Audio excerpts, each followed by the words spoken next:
And ఇంకొకటి ఏంటంటే doctor, gym join అవుతున్నారు, గంటల తరబడి జిమ్లోనే గడుపుతున్నారు. సో దీనివల్ల ఏదైనా హెల్త్ ఇష్యూ వచ్చే ఛాన్స్ ఉందా? అసలు జిమ్లో ఎంతసేపు వర్కౌట్ చేయాలి పర్ డే ఒక రోజులో? డెఫినెట్గా అండి, చాలామందికి ఈ విషయం తెలీదు. వితౌట్ ఎనీ సజెషన్ ఇనిషియల్లో ఏమవుతుంది అంటే మనకు చాలా ఎనర్జీ ఉంటుంది ఇనిషియల్ డేస్లో. ఫస్ట్ 1 వీక్ విగరస్గా చేసేసి సడన్గా బాడీ పెయిన్స్ వచ్చాయి ఇవన్నీ ఆపేస్తారు. అలా ఎప్పుడు స్టార్ట్ చేయకూడదు. జిమ్ స్టార్ట్ చేసినప్పుడు స్లోగా స్టార్ట్ చేయండి. స్లోగా ఫస్ట్ స్ట్రెచ్చింగ్స్ ఇచ్చేసుకొని వార్మప్ చేసుకుంటూ అలా స్టార్ట్ చేసి బేసిక్ ఎక్సర్సైజ్, బేసిక్ వెయిట్స్తో చేయండి. లో వెయిట్స్ అయినా సరే బేసిక్ వెయిట్స్తో రిపిటేషన్స్ చేసుకుంటే సరిపోతుంది. గ్రాడ్యువల్గా మీ జిమ్ టైమింగ్ని పెంచాలి. ఒకటేసారి మీరు జిమ్ టైమింగ్ పెంచడం వల్ల మీ బాడీ మీద స్ట్రెయిన్ పడి స్ట్రెస్ ఫీల్ అయ్యి హార్ట్లో కూడా పంపింగ్ తగ్గుతుంది, మజిల్స్ వీక్ అవ్వడం జరుగుతుంది, అలాంటివి జరుగుతూ ఉంటాయి. ఓకే. అండ్ చాలామంది బాడీ బిల్డ్ చేసే వాళ్ళు ఎక్కువగా జిమ్లో కనబడుతుంటారు.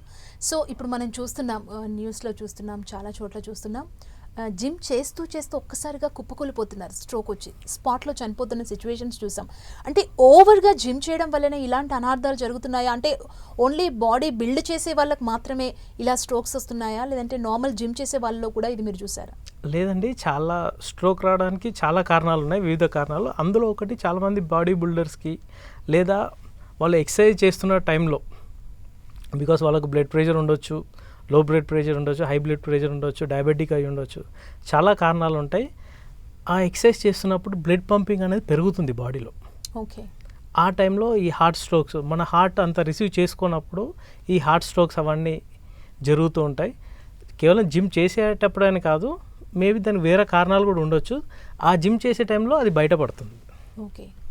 అంటే మనకి ఏదైనా అనారోగ్య సమస్య వస్తుంది అంటే ఓవర్గా జిమ్ చేస్తున్నారు మీరు అని మన బాడీ మనకి ఏదైనా ఇండికేషన్ ఇస్తుందా? బాడీ మనకి చెప్పే ఛాన్స్ డెఫినెట్గా ఇస్తుందండి. చాలా మట్టుకి మన బాడీ మనకు ముందే ఇండికేషన్ ఇస్తుంది. ఒకటి స్ట్రెస్, స్వెట్, ఓకే, పెయిన్, ఇలాంటి ఇండికేషన్స్ మన బాడీ మనకి ఇస్తుంది. మనం దాన్ని ఓవర్కమ్ చేసుకుంటూ మన బాడీ కూడా రిలాక్సేషన్ టైం కంపల్సరీ ఇవ్వాలి. కంటిన్యూస్గా జిమ్ చేయమని మేము కూడా ఎవరికి చెప్పాము. కంపల్సరీ 1 or 2 days బ్రేక్ తీసుకోండి ఇన్ బిట్వీన్ జిమ్ అని ఏ ఫిజియోథెరపిస్ట్ అయినా సరే, ఏ డాక్టర్ అయినా చెప్తారు. ఓకే.